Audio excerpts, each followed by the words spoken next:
What a long day. Long day out here. Fixing boxes left and right, up and down, forward and back, side to side.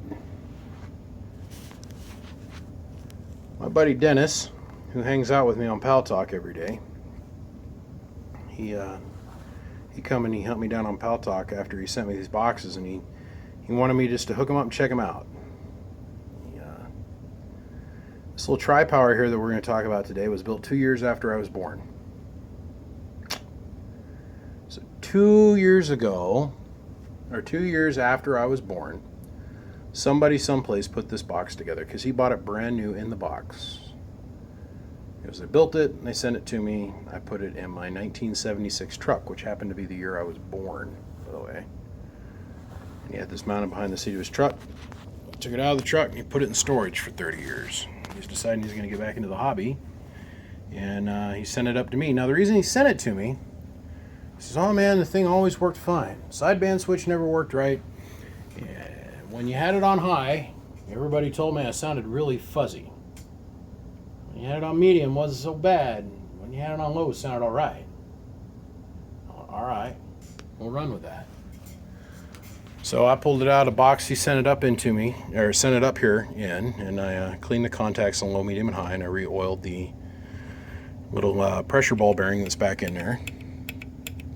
Make it so it's nice and smooth, because it had been sitting for 25 plus years in storage, from what I understand. And I thought, well, let's get on with it. So we hooked it on up, and I took my 66 and I run my 66 into it with a 2-watt dead key, and it dead keyed 400 watts. Well, it's sweet. So I turned another radio on so I can listen to my audio coming back, and it's all. Put it down on low, you dead key 1 watt, and it swings to 300. It sounds great. So I started thinking about it.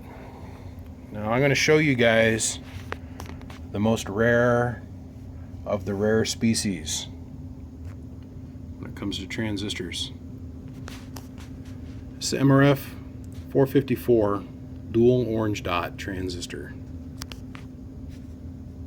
They're all the same thing. Incredibly high beta gain transistor for in its day. And remember, this way precedes the 2879 by a long shot. This is a neat little solid state box. It's true Class B, fully voltage regulated, smooth running box for sideband. One problem: when they built it, the sideband switch never worked. Never worked. So I flicked that switch for sideband, but it'd never hold the relay shut. So it'd just sit there and chatter. He didn't carry talk on it. You just totally see it too. The 70s just rocking and rolling, man. If you were to find these new, each one of these transistors is worth about $300 today. So there's 6, there's 12, and so on. Now, technology, hop in the fast forward machine. He's going to get himself a 655 striker. So first thing I thought was, man, if I turn the drive down on the radio, so I start backing my mic gain down, and I noticed that if I dead keyed 1 watt swang to 3, the audio wasn't all muffed up, but the input reflect was like through the roof. Man, sure an awful lot of drive. Can you think about it? These are 2 little 60-watt transistors, and those are 2 little 60-watt, like 80-watt transistors. So then you're going to put a couple watts into this thing, just a couple, not a lot, just a couple, and you're already oversaturating those. I went, huh. Now, we're going to stop right in the middle of this story, and I'm going to point out something. 2 years before I was even born, engineers figured out that if you isolate your output transformer from your input transformer, it nulls out the third harmonic. Cuts it completely off. Don't even have to worry about it. You don't even have to use a low-pass filter at that point. Because the little antenna in the transmitter side, or otherwise the resonant input transformer, and the little antenna, or otherwise the wire wounding, in the output transformer, or otherwise the little antenna, they can't see each other. I came across this a couple years ago when I came up with the, when I bought my first spectrum analyzer. And I was sitting there playing with trying to get harmonics out. That's why you see a lot of my boxes out there running around that have the mirror boards in them. Now, contrary to popular belief, this isn't something I created. It's just a It's something I made an observation on. I didn't create this, obviously, because I definitely didn't build this box when I was 2. I can't take claim for that kind of fame. Although that would have been righteously badass. I can't do that. The guys had made the observation about the time I was born that this is a good thing to do. Now, amplifier technology has moved along, and they've dropped this from most common designs. I seen this on another guy's post.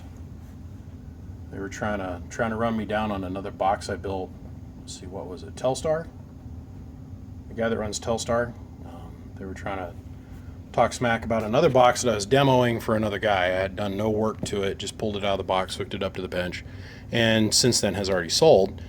They were trying to talk and start some drama about that. I don't engage myself in drama. It's beneath me. I don't have time for it. I got too much stuff going on. So I thought, man, when I see another one of these boxes, I'll make sure to point it out. And maybe, because he's a true fan and he watches everything I do, he might be able to learn this and learn about this technology. This isn't something I created, so therefore I'm not crazy. It's just something that I observed and I ended up building into my own boxes. Come to find out it was very old. Mirror board technology. Since then, I've gone and designed my own output transformers, and if you notice, my output transformer is elevated, and they sit higher off the board. So therefore, the input and the output transformer windings are not on the same plane, so they can't see each other. So I figured out a way to get rid of this. It's not necessary now. These older boxes where the transformers are on the same level and they see each other, check it out on a spectrum analyzer. Take a little piece of copper and slip it down in between the transistors and you'll find out what the story is. Anyhow, moving on. So I'm working with Dennis and he's telling me that he's going to use a 655, which is that same radio without sideband or whatever. It's got a couple less functions to it. He's going to use a 655 radio. Well, we all know those radios do about 80 watts, and I'm thinking, well, that's about the same amount of wattage that's going to come out of this driver pill. So, dude, Dennis, how about we just bypass the driver pill? We'll leave the low, medium, and intact. Because it's only going to knock down at, what? I think I did the calculation on this. The top pad's only a 10 dB pad. So, it's not going to knock it back that much. He said his radio right now is tuned out so that the base dead key is at like 3 or 4 watts. So if he puts this on high, even with a 4 watt dead key going through this attenuator, he's still only in a key about 150 watts. It's perfect. It was perfect. It was that hallelujah moment. So I took the input windings, I took it to ground. So now this section's dead. Left everything in there. So Dennis, if you ever want to hook this back up, this wire goes here, goes over here, and let's see. The output coax here is taken to ground. You take that and hook it to the other side of this here. You back up and run it. 1 driving 4. The problem is when they design this thing that they've got this transistor hitting these other 4 so hard that it overdrives them even down on low, which causes the audio to be distorted and splattered. Other than that, let's see. We bypassed that. Then we started playing with the sideband delay. Now he told me that this had never worked. Well, the little electrolytic that was in there from 30 years ago, I would bet dollar to donut has long since lost all its chuchin material on the inside, you know, the moisture that makes it work. So the little magic pixies dried up and gone on to be with Jesus. So I went ahead and I put another replacement electrolytic in it. Even at that, the relay wouldn't stay latched open. So after a couple little tests, we figured out that the switch itself was bad, and also the way it was wired into the circuit was not right. They had it over here on the keying transistor instead of over here on the coil load side of the output relay. So by simply moving the lead from here to here and adding another wire and replacing the switch, the circuit now works flawlessly. The only thing that kind of creeps me out are some bolts on the back. I never did like that. Nor did I like internal fuses. But since we pulled a full 25 amps worth of current load out of the box by bypassing the driver transistor, I feel very comfortable with this setup now. I don't think this is going to give him any problems as long as that doesn't ever make contact with ground. Okay, let's get on with it. So 1000 watt slug in PEP in 1x position, 1000 watt slug in average, 5 watt slug in reverse, 5-watt slug between the Striker 955 and the Tri-Power, which is one of the cutest little amps I've gotten to work on in a long time, especially because it's got the rare, more than rare, unobtainium flippin' transistors that are almost 40 flippin' years old. I opened this thing up and I went, whoa, look at these. I took pictures of it and I'm all bragging to people, look at these. Nobody gets it but me. Nobody gets it. All right, let's go ahead and let's fire down here. We're gonna establish our baseline. We're keyed right now. Hello, audio. I got this dialed way back, and we're going to crank it wide open now. Hello, audio. I'm going to swing about 80 watts into this box. Hello, audio. Now, Dennis, as you'll notice, hello, audio. Hello, audio. I'm going to do about 500. About 480 to 500 watts. Them little transistors are jumping up and down, and they're working at their full potential. I'll go ahead and hit the sideband delay. Hello, audio.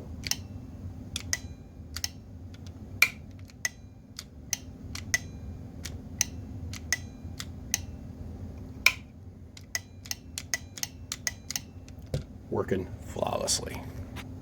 Let's go look at your input reflect. Hello,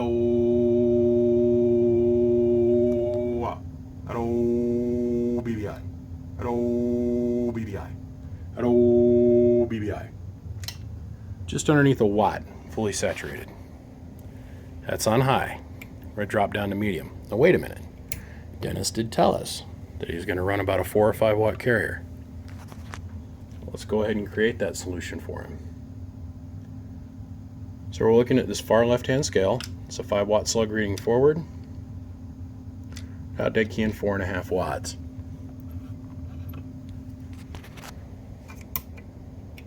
On high.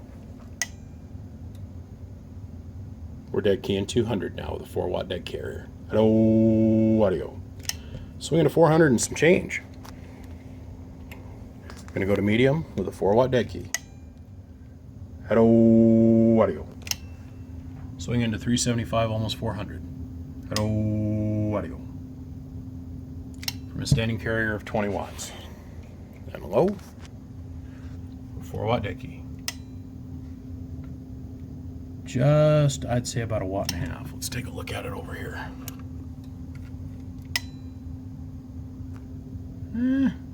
That's 6-7 watts, I guess. Yeah, about 6 or 7. That first box is about 10 watts. Hello, audio. Hello, audio. Working flawlessly. Now, as I've covered in many videos, the Striker is a great radio for a delicate little girl. It's a delicate little flower. I personally love them on the workbench. I've got one in my mobile and it's constantly going off to get repaired. They don't build great average power. They just don't. Although I don't have another 100 watt radio, I've got the Connex, which is 150 watts, which is too much for this, and I'm not going to risk burning up the unobtainium transistors to prove a point on the video. They don't build average power. They just don't, not on the bird meter. Long story short, that's why that average meter's staying so stagnant. Your peak power is there, Dennis, and this box is working better than it ever had, because you can hear it. Dennis, like I said, has been sitting here watching me do this on Pal Talk tonight. And they can hear me when I key up, because the RF on the workbench gets into the studio grade microphone I use for the computer, and they can hear the audio quality. It just got better and better and better and better and better. It's bleeding through the microphone. He's like, damn, that thing sounds great. And I'm like, well, it's your box. Guys, I'm having a blast. Every day is an adventure. Every day is like Christmas over here. I get to open something new every day and get to play with something. I got a ton more stuff I got to go work through. But Dennis, I appreciate you sending this up to Idaho to let me play with it. I thank you for your patience. He also sent me up this little guy. Looks like a little tiny Texas star, doesn't it? This will be next. My name is BBI. Without a shadow of a doubt, I am the biggest mud duck in Idaho. Come check us out, www.bbiamps.com. I'm not here without all of you guys. I'm not. Call that number. Hit me up on Facebook. Come find me on Pal Talk. Fill out a ticket on the webpage, and we'll get something done for you. Appreciate you guys. I'll see ya. Bye.